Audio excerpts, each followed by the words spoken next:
Assalamualaikum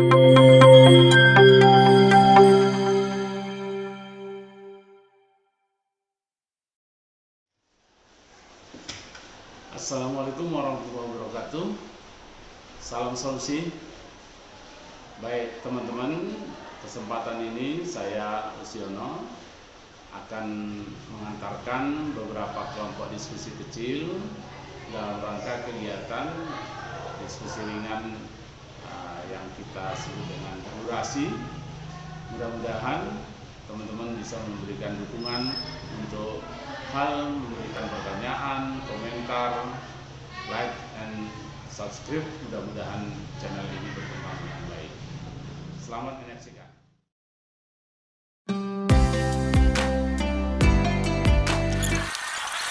Bismillahirrahmanirrahim. Assalamualaikum warahmatullahi wabarakatuh. Waalaikumsalam warahmatullahi wabarakatuh.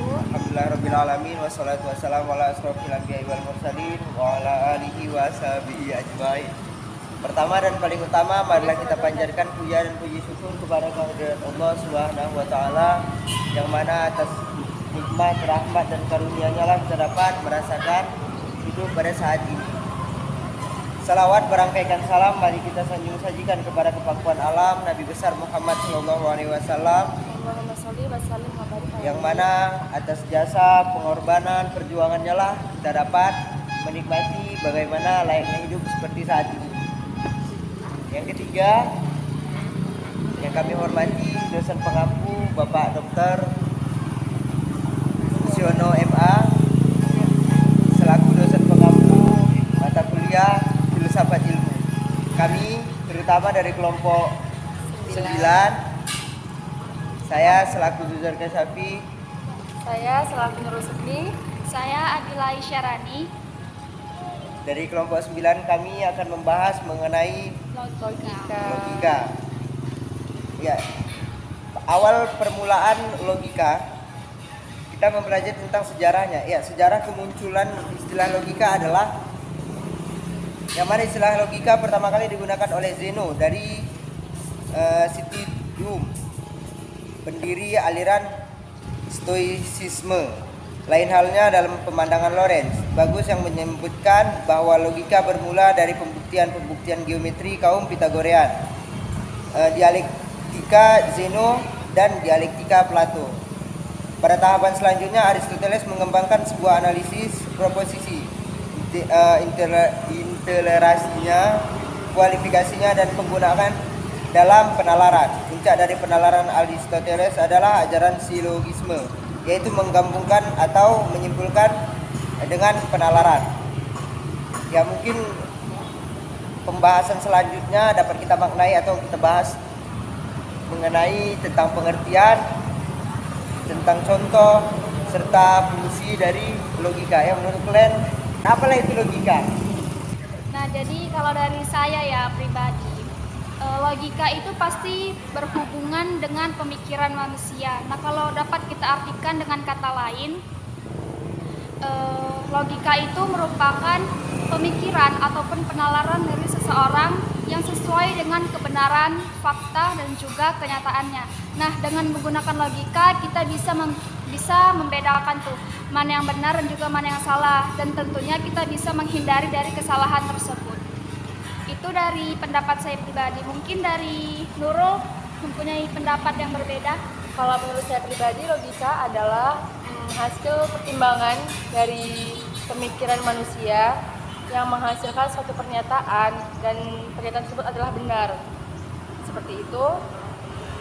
Ya, kalau mungkin dari saya sendiri yang telah dipelajari tentang logika ialah ya sebuah penalaran yang diterapkan oleh seorang diri atau penalaran yang diterapkan oleh manusia itu terhadap baik dan benarnya suatu apa yang dilihat, suatu apa yang dipikirkan, sehingga ya menentukan atau mendapatkan sebuah pemikiran yang keluar dari bahan itu sendiri. Ya, mungkin ya kita perlu kita ketahui ya, menurut dari pemahaman para ahli yang mungkin dapat kita maknai, yang pertama adalah menurut siapa ini? W. Pospo Grojo. yaitu memberikan definisi logika, yakni logika menunjukkan atau meletakkan, menguraikan, membuktikan hukum-hukum dan aturan-aturan yang akan menjaga kita agar tidak terjumus dalam kekeliruan. Berarti dapat kita menyimpulkan bahwasanya apa kekeliruan yang terjadi dalam pola pikir kita, yaitu ya termasuk logika yang lain di situ.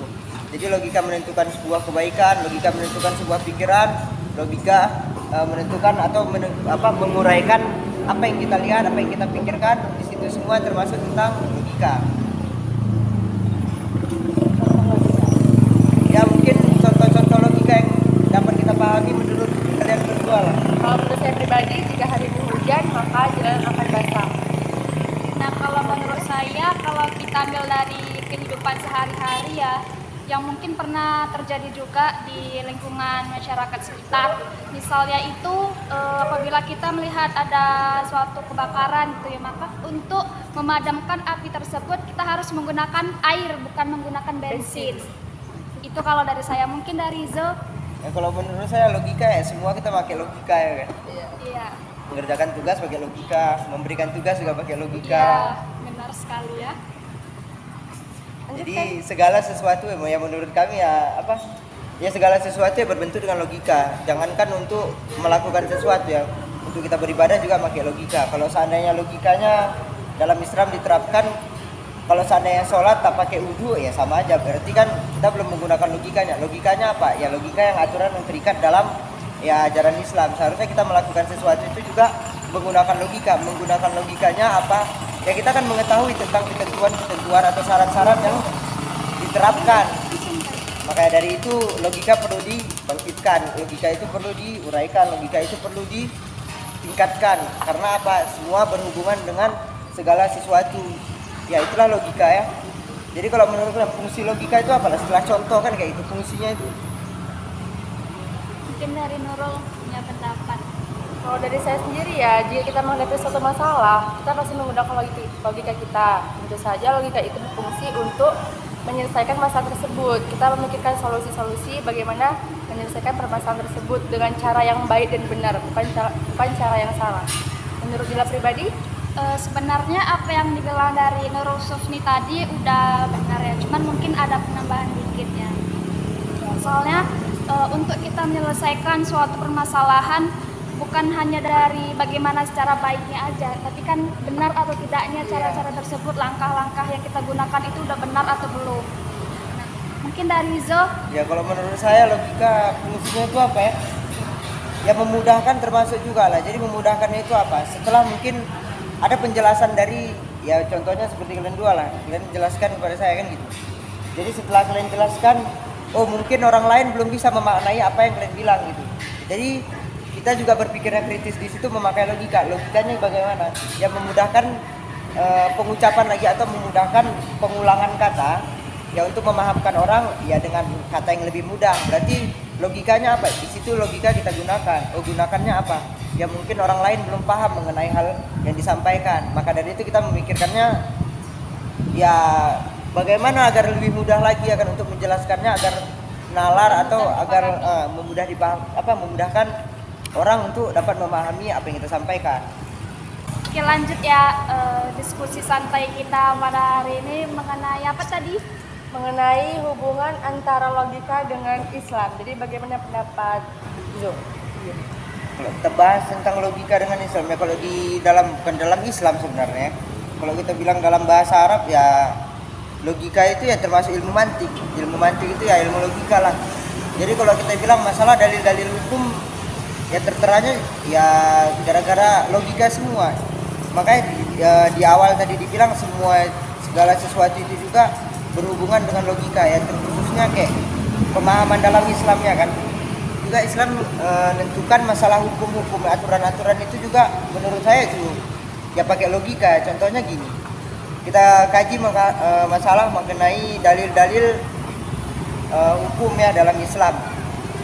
Kalau kita kaji itu yang pertama adalah Quran. Ya Quran juga menggunakan logika. Setelah logikanya itu apa?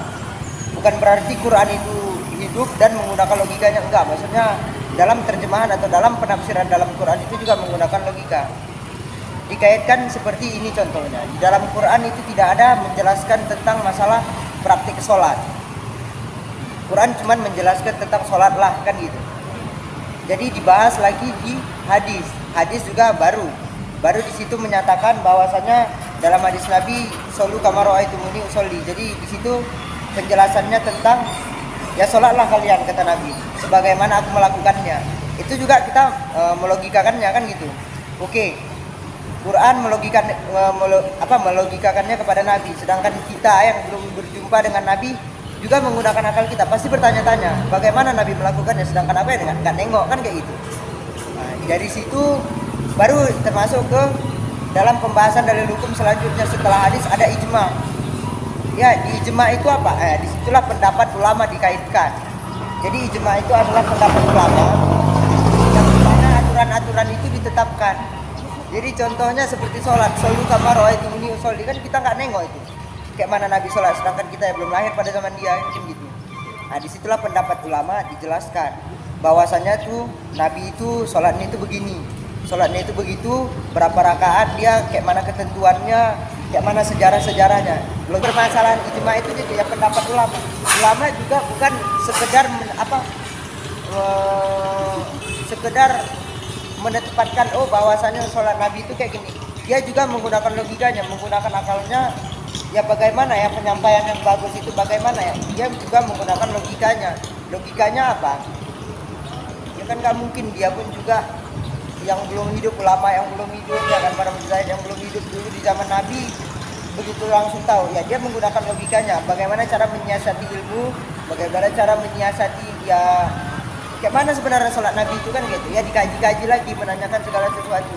Kemudian dalam menempatkan hukum juga ulama dia ya pakai logikanya seperti apa? Ya contohnya ada najis, ya kan? Ada najis itu kalau seandainya dia najisnya ringan ya masih bisa dipercikan ya kan. Kalau seandainya dia berat ya kayak mana harus disama lah kan. Kayak contohnya kayak air liur ya anjing kan kayak gitu. Ya logikanya di mana? Ya penempatan hukum itu digunakan juga pakai logika ya. Logikanya apa?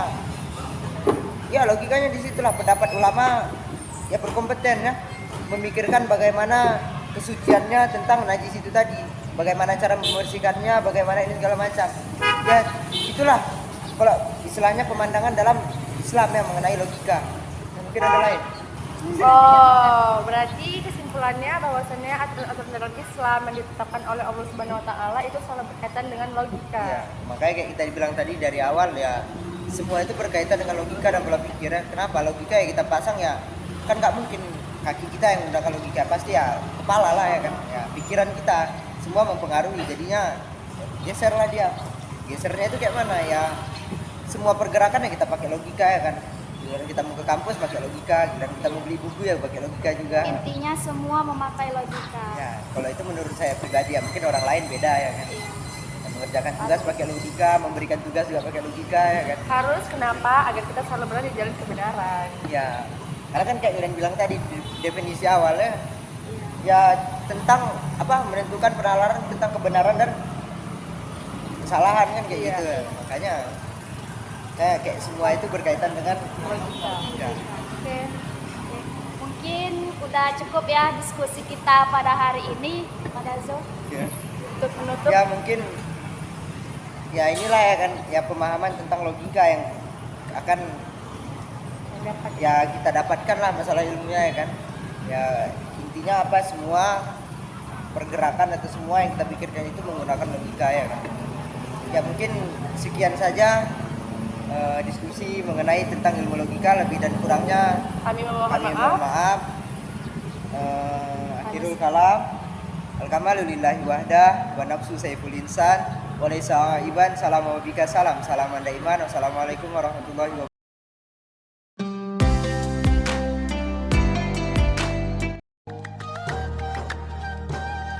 Bismillahirrahmanirrahim. Assalamualaikum warahmatullahi wabarakatuh. Alhamdulillahi wa kafa, salatu wassalamu ala nabiyil mustafa wa ala alihi sidqi wa wafa. Asyhadu an la ilaha illallah wa asyhadu anna muhammadar rasulullah. Amma ba'd. Segala puji syukur marilah kita panjatkan kehadirat Allah Subhanahu wa taala dengan mengucapkan alhamdulillahi rabbil alamin. Salawat dan salam marilah kita hadiahkan kepada junjungan alam baginda Nabi Muhammad sallallahu alaihi wasallam. Allahumma sholli wa sallim wa barik alaihi. Yang kami hormati Bapak dosen pengampu filsafat ilmu, Bapak Dr. Usiono MA, dan yang saya banggakan dan yang saya sayangi teman-teman satu kelompok di kelompok 10. Di kelompok 10 ini kami beranggotakan 3 orang. Yang pertama saya sendiri, saya Muhammad Abdillah Khairi, bertugas sebagai moderator dan pemateri. Yang kedua adalah Rifda Ramadina, dan yang ketiga Farhana. Baik, langsung saja kita masuk ke dalam materi yang pertama. Abdillah, menurut kamu apa sih metode ilmiah itu? Menurutku metode ilmiah itu cobalah kita bagi 2 kata, metode dan ilmiah. Metode itu dia berasal dari bahasa Yunani, yaitu metodos dan meta, yang artinya sesudah atau di atas.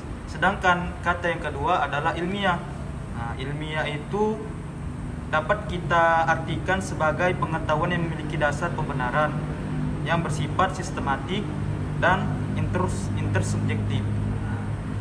Coba kita ambil pendapat-pendapat dari para ilmuwan, yaitu dari Almak tahun 1939, yang disebut metode ilmiah itu yang pendapatnya adalah cara menerapkan prinsip-prinsip logis terhadap penemuan, pengesahan, dan penjelasan kebenaran.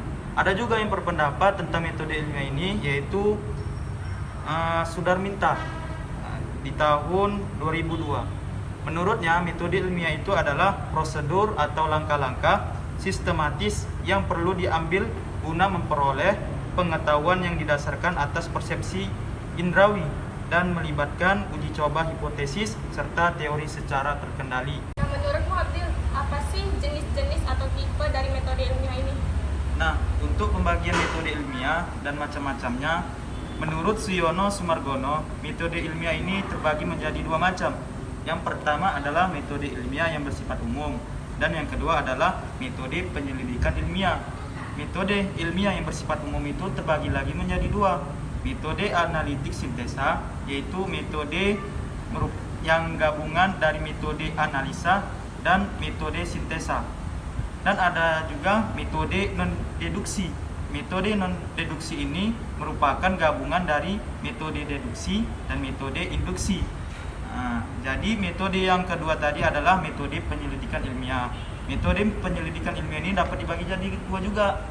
Yang pertama, metode penyelidikan yang berbentuk daur atau metode siklus empirik, dan metode vertikal atau yang berbentuk garis lempang yang bisa disebut metode linear. Jadi itulah pembagian dari metode ilmiah, yaitu ada 2, metode ilmiah yang bersifat umum dan metode penyelidikan ilmiah. Nah, tadi kan kalian sudah bertanya sama aku, yaitu tentang metode ilmiah. Nah, sekarang aku bertanya, coba apa sih itu ilmiah? Tadi kan sudah metode ilmiah, sekarang apa sih itu ilmiah? Nah, penjelasan ilmiah adalah pernyataan-pernyataan mengenai masing-masing karakteristik sesuatu serta hubungan-hubungan yang terdapat di antara karakteristik tersebut. Nah, juga dapat kita artikan sebagai pelengkap dari permulaan dalam penelitian dari suatu yang dicatat untuk disusun dan suatu hipotesis yang baik dan menarik. Nah, ada beberapa jenis dari penjelasan ilmiah itu. Yang pertama, genetic explanation. Penjelasan tentang sesuatu dengan cara melacak sesuatu tersebut dari awalnya ataupun asalnya.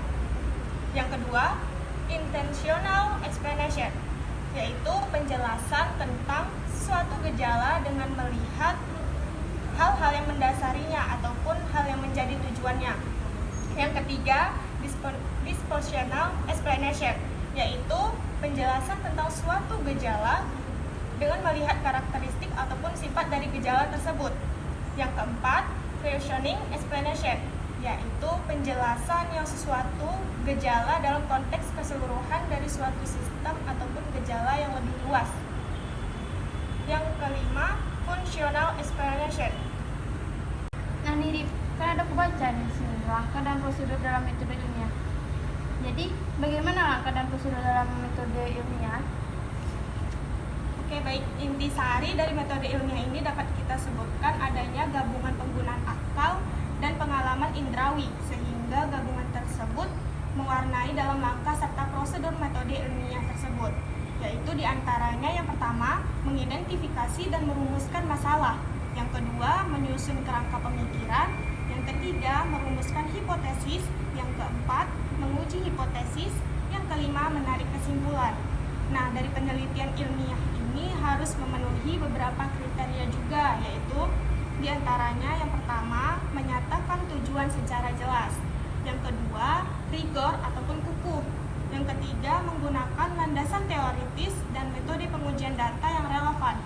Yang keempat, mengembangkan hipotesis yang dapat diuji dari telaah teoritis atau berdasarkan pengungkapan data. Yang kelima, yaitu mempunyai kemampuan untuk diuji ulang atau replikasi. Yang keenam, memilih data dengan presisi ataupun sehingga hasilnya nanti bisa dapat dipercaya. Yang ketujuh, menarik kesimpulan yang dilakukan yang secara objektif. Yang kedelapan, melaporkan hasilnya secara parsimoni ataupun simpel. Yang kesembilan ataupun yang terakhir ini adalah temuan penelitian ini dapat digeneralisasi.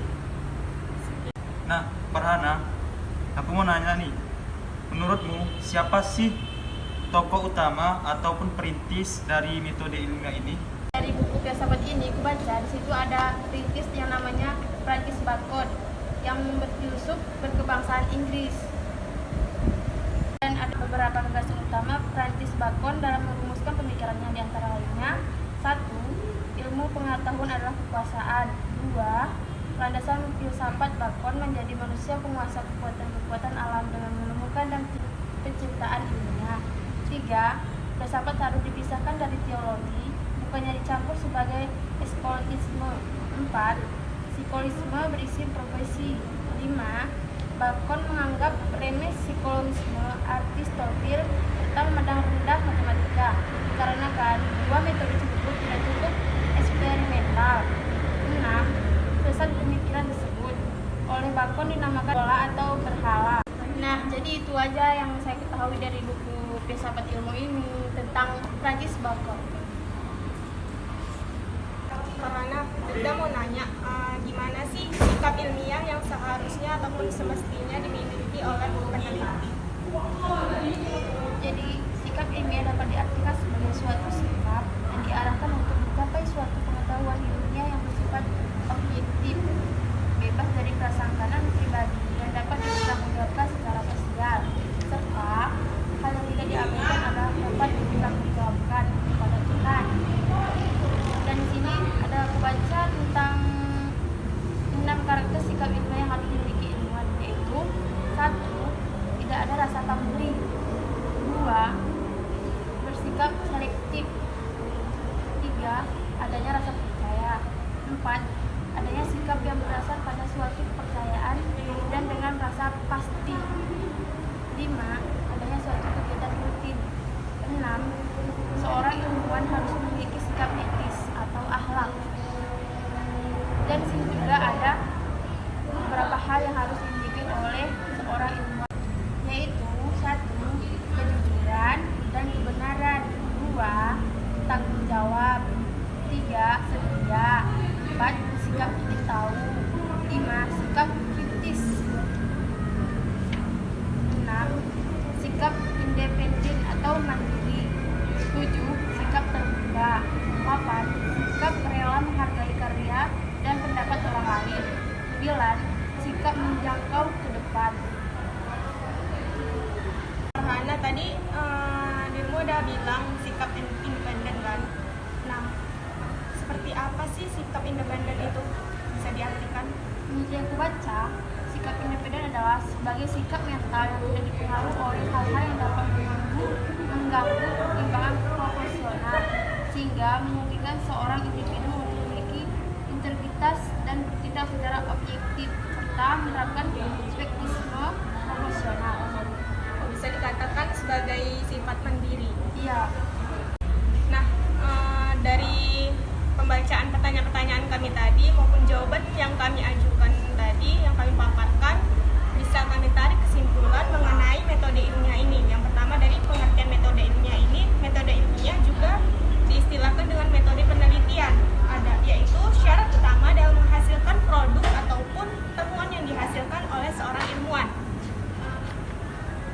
Pembagian metode ilmiah ini terbagi menjadi dua. Yang pertama, metode ilmiah yang bersifat umum. Yang kedua, metode penyelidikan ilmiah. Nah, selanjutnya penjelasan ilmiah. Penjelasan ilmiah adalah pernyataan-pernyataan mengenai masing-masing karakteristik sesuatu serta hubungan-hubungan yang terdapat di antara karakteristik tersebut. Juga kita dapat artikan sebagai pelengkap dari permulaan dari suatu penelitian yang dicatat maupun disusun secara baik dan menarik. Nah, kemudian langkah-langkah maupun prosedur dalam metode ilmiah ini, yang pertama, mengidentifikasi dan merumuskan masalah. Yang kedua, menyusun kerangka pemikiran. Yang ketiga, merumuskan hipotesis. Yang keempat, menguji hipotesis. Dan yang kelima, menarik kesimpulan. Selanjutnya, tokoh ataupun perintis dari metode ilmiah ini yaitu Francis Bacon. Dan sikap ilmiah yang seharusnya ataupun semestinya ada, yang pertama, tidak ada rasa pamrih ataupun disinterestedness. Yang ketiga, dispositional explanation, yaitu penjelasan tentang suatu gejala dengan melihat karakteristik ataupun sifat dari gejala tersebut.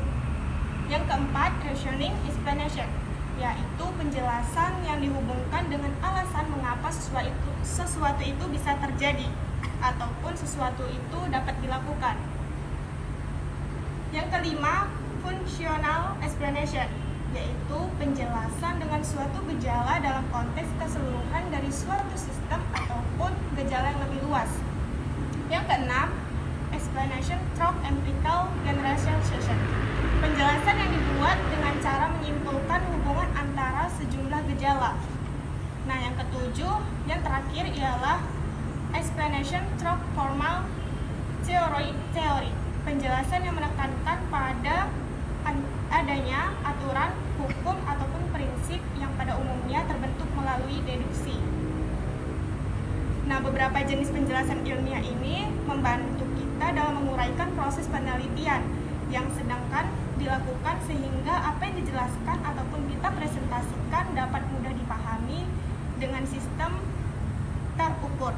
Peneliti ataupun mahasiswa juga dapat memilih jenis penjelasan tersebut yang sesuai dengan gejala ataupun permasalahan yang ditelitinya. Diskusi dari kelompok 10, semoga apa yang kami sampaikan bermanfaat bagi kita semua. Amin, amin ya rabbal alamin. Saya sebagai moderator dan teman-teman saya sebagai pemateri, kami mengundurkan diri. Wallahu a'lam bishawab, wabillahi taufiq wal hidayah. Assalamualaikum warahmatullahi wabarakatuh.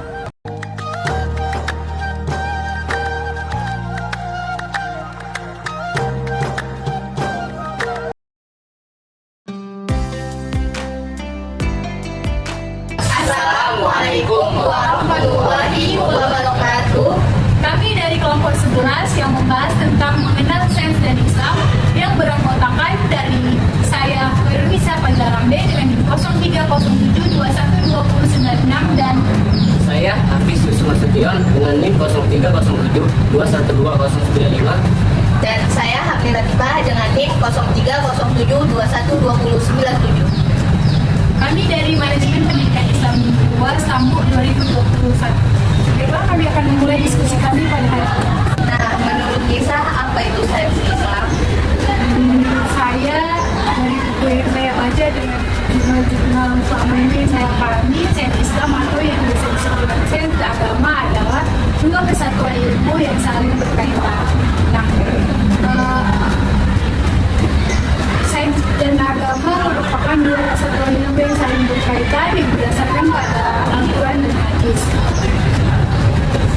Tetapi menurut beberapa ilmuwan, sains dan agama tidak dapat berjalan beriringan karena ilmu pengetahuan atau sains itu berdasarkan kepada data empiris atau data-data yang sesuai dengan fakta, sedangkan Al-Quran adalah atau agama itu masih bersifat abstrak atau tidak pasti.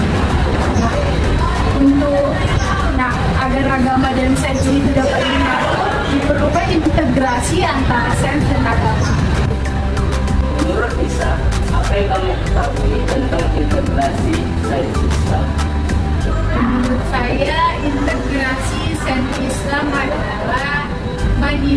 dari penghilangan dikotomi antara agama dengan sains. Tujuan dari integrasi sains Islam adalah untuk mengembalikan kejayaan Islam sebagaimana yang terjadi pada masa-masa ilmuwan terdahulu. Nah, sedangkan di dalam integrasi sains dan agama dalam pendidikan itu gunanya untuk menyatukan unsur-unsur sains dan agama dalam pendidikan agar keduanya saling berkaitan. Integrasi yang harus dilakukan adalah membangun konstruksi yang saling mendukung di antara keduanya. Dengan demikian, dapat melahirkan usaha untuk kontribusi baru bagi integrasi sains dan agama. Lalu menurut Hafiz, apa itu sains dalam Islam?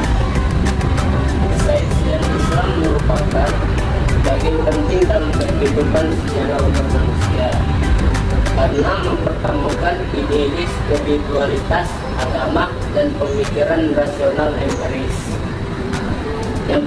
Yang perlu digarisbawahi bahwasanya sains itu tidak boleh diukur dengan agama. Begitu juga sebaliknya, agama tidak boleh diukur dengan tolak ukur sains. Mempelajari suatu ilmu pengetahuan atau sains itu wajib bagi hukumnya bagi setiap muslim, dan setiap yang memiliki bekal yang ilmu tinggi itu harus berpijak pada nilai syariah,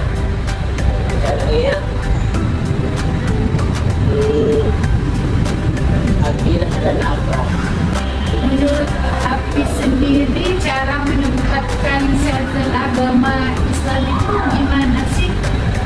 Menurut saya, penempatan ilmu agama dan sains pada tempatnya merupakan suatu pembelajaran yang seimbang, karena dengan adanya perbedaan maka pengetahuan semakin bertambah dan berkembang di dunia. Dengan mempelajari agama dan sains, maka ilmuwan akan membawa dirinya ke dalam kembang yang lebih besar dan mampu mengimplementasikan pengetahuan yang seharusnya diberikan kepada orang yang akan mempelajarinya. Namanya suatu kehidupan berbeda, karena banyak orang yang bijak memiliki bekal keilmuan itu harus didasari keilmuan. Nah, menurut Tipa sendiri hubungan sains dan Islam itu seperti apa sih? Nah, menurut saya hubungan Islam dan sains itu tidak saling bertentangan, melainkan saling berkeselarasan. Ada banyak ayat tentang Al-Quran yang menafsirkan bahwasanya sains dan Islam saling berkaitan dengan kesesuaian sains. Kalau hubungan sains dan agama itu seperti apa? Kan sudah hubungan antara sains dan Islam. Sekarang hubungan sains dan agama itu seperti apa? Nah, selanjutnya hubungan antara sains dan agama itu seperti saling membutuhkan satu sama lain. Karena agama berfungsi sebagai membimbing umat manusia di akhirat dan di dunia. Nah, terus sedangkan sains atau ilmu pengetahuan itu berfungsi sebagai alat untuk mempermudah manusia beraktivitas di dunia. Terus sains dan agama itu bisa menjadi mitra dalam menafsirkan alam semesta dengan berbagai metode yang saling melengkapi satu sama lain. Agama juga bisa mendukung ataupun memotivasi segala kegiatan ilmiah, sedangkan sains dan ilmu itu bisa memperbaiki pemahaman religius dan kesejahteraan sains. Nah, untuk pendorongnya sendiri, akhirnya sains dan Islam itu seperti apa? Nah, ada pun yang menjadi faktor pendorong konsep Islam itu seperti ini: pemerintah yang berpihak pada ilmu pengetahuan, bahasa Arab, pendidikan, dan maraknya penelitian, serta hubungan internasional. Baiklah, sekian diskusi santai dari kelompok 11 yang membahas tentang mengenal sekte Islam. Kurang dan lebih mohon maaf. Wassalamualaikum warahmatullahi wabarakatuh. Bye-bye.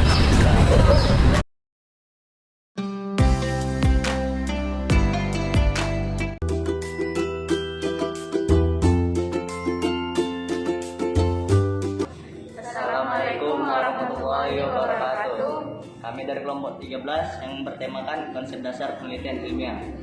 Nama saya Muhammad Rizky. Nama saya Alia Putri Azhara. Nama saya Dendi Fitriani Simon. Menurut Alia, apa pengertian dari penelitian ilmiah? Menurut saya, penelitian ilmiah adalah sebuah wadah dalam dunia ilmiah untuk menemukan kebenaran. Sebab semenjak tradisi intelektual barat mendeklarasikan sains yaitu kelahiran kembali, maka seketika itu kebenaran dapat diwujudkan dengan pencarian yang objektif, yang pasti penelitian ilmiah itu mempunyai tujuan. Kalau boleh tahu, boleh nggak sebutkan apa aja tujuan penelitian ilmiah? Pertama itu meningkatkan atau mengembangkan pengetahuan. Yang kedua itu menyelidiki masalah tertentu yang memerlukan jawaban. Yang ketiga itu menangkap opportunity atau peluang. Dan yang keempat itu memverifikasi fenomena yang terjadi dengan suatu teori yang telah ada. Saya pernah baca di sebuah buku kalau ciri-ciri penelitian ilmiah itu ada 9. Coba sebutkan. Ciri-ciri penelitian ilmiah ada 9. Yang pertama, penelitian harus berkisar di sekeliling masalah yang ingin dipecahkan. Dan yang kedua, penelitian harus mengandung unsur-unsur originalitas. Dan yang ketiga, penelitian harus mengandung unsur-unsur ataupun yang ingin tahu. Dan yang keempat, penelitian harus dilakukan dengan pandangan terbuka. Dan yang kelima ialah penelitian harus didasarkan pada asumsi bahwa semua fenomena yang mempunyai hukum atau aturan order. Dan yang keenam, penemuan berkehendak untuk menemukan generalisasi ataupun dalil. Yang ketujuh ialah penemuan merupakan studi tentang sebab akibat. Dan yang kedelapan ialah penelitian harus menggunakan pengukuran yang akurat. Dan yang kesembilan ialah penelitian harus menggunakan teknik yang secara dasar diketahui. Boleh nggak jelaskan apa yang dimaksud dengan penelitian dan pengembangan? Maksud dari pengembangan dan penelitian yang digunakan ialah metode penelitian yang digunakan untuk menghasilkan suatu produk tertentu. Jadi, dapat disimpulkan bahwa maksud dari pengembangan dan penelitian ialah sebuah metode untuk mengajukan sebuah produk-produk tertentu yang dapat dihasilkan. Kalau kita ingin menjadi peneliti, karakter apa yang harus kita kuasai? Nah, karakter sebagai peneliti ialah yang pertama, jujur, dan yang kedua, objektif, dan yang ketiga, terbuka, dan yang keempat, teliti, dan yang kelima, tekun. Dan setiap peneliti harus memiliki sifat berani dan juga santun. Nah, yang saya ketahui ada beberapa kriteria metode penelitian ilmiah. Nah, kalau boleh tahu, kamu coba sebutkan. Nah, metode ilmiah itu harus berdasarkan fakta. Yang kedua, harus bebas dari prasangka. Yang ketiga, menggunakan prinsip-prinsip analisa. Yang keempat, menggunakan hipotesa. Dan yang kelima, menggunakan ukuran objektif. Nah, saya ingin tahu apa aja jenis-jenis dari penelitian. Yang pertama, penelitian berkaitan metode ilmiah. Metode ilmiah berkembang dari identifikasi awal sebuah masalah melalui kesimpulan. Yang kedua, penelitian filosofis. Penelitian filosofis berfokus pada bahasa, interpretasi, struktur, dan maknanya. Penelitian filosofis dilaksanakan secara bertahap. Penelitian filosofis itu ada beberapa tahap, yaitu kesulitan yang dirasakan, nyatakan hipotesis, aplikasi konsep struktur linguistik dan kajian atas maknanya, dan ringkasan makna dan aplikasi sampai tiba pada logical struktur. Yang terakhir, pertimbangan implikasi dan aplikasi dalam praktik sehari-hari. Yang ketiga ada penelitian historis. Kajian historis dimulai dari sebuah peristiwa, perkembangan atau pengalaman masa lampau dipertanyakan. Ada penelitian deskriptif. Penelitian untuk menentukan kriteria pengukuran terhadap gejala yang diamati dan akan diukur. Yang kelima adalah penelitian eksperimen. Penelitian dilakukan untuk menguji sesuatu, di mana tujuannya adalah mengidentifikasi hubungan kausal atau efek akibat sesuatu terhadap yang lain. Langkah-langkah eksperimen ini yang pertama adalah mengenali masalah, yang kedua mengidentifikasi dan memberi batasan masalah, yang ketiga rumusan hipotesis masalah, yang keempat memilih variabel eksperimen, yang kelima membuat rencana eksperimen, yang keenam melakukan eksperimen, yang ketujuh mengurangi data mentah untuk memungkinkan kajian terhadap efek eksperimen yang diduga. Dan yang terakhir adalah menguji signifikan. Yang keenam, penelitian fenomenologis. Penelitian fenomenologis umumnya mulai dengan proposisi bahwa setiap situasi, lingkungan, atau peristiwa merupakan potensi untuk penyelidikan. Fenomena tersebut memberikan kemungkinan untuk kajian serta fenomena tersebut merupakan sesuatu yang hidup dan berkaitan dengan waktu. Yang ketujuh, penelitian praktis. Penelitian praktis merupakan sebuah deskripsi penelitian yang menghasilkan produk atau hasil, seperti lukisan atau kompetisi musik, paket pengajaran, peralatan yang merupakan bukti utama proses penelitian. Laporan penelitian praktis disusun untuk mengungkapkan ekspresi yang jelas dan muncul. Yang ketujuh, penelitian praktis. Penelitian praktis merupakan sebuah deskriptif penelitian yang menghasilkan produk atau hasil, seperti lukisan atau komposisi musik, paket pengajaran, peralatan yang merupakan bukti utama proses penelitian. Laporan penelitian praktis disusun untuk mengungkapkan ekspresi yang jelas dan muncul dalam berbagai bentuk, termasuk skripsi, tesis, disertai atau laporan penelitian.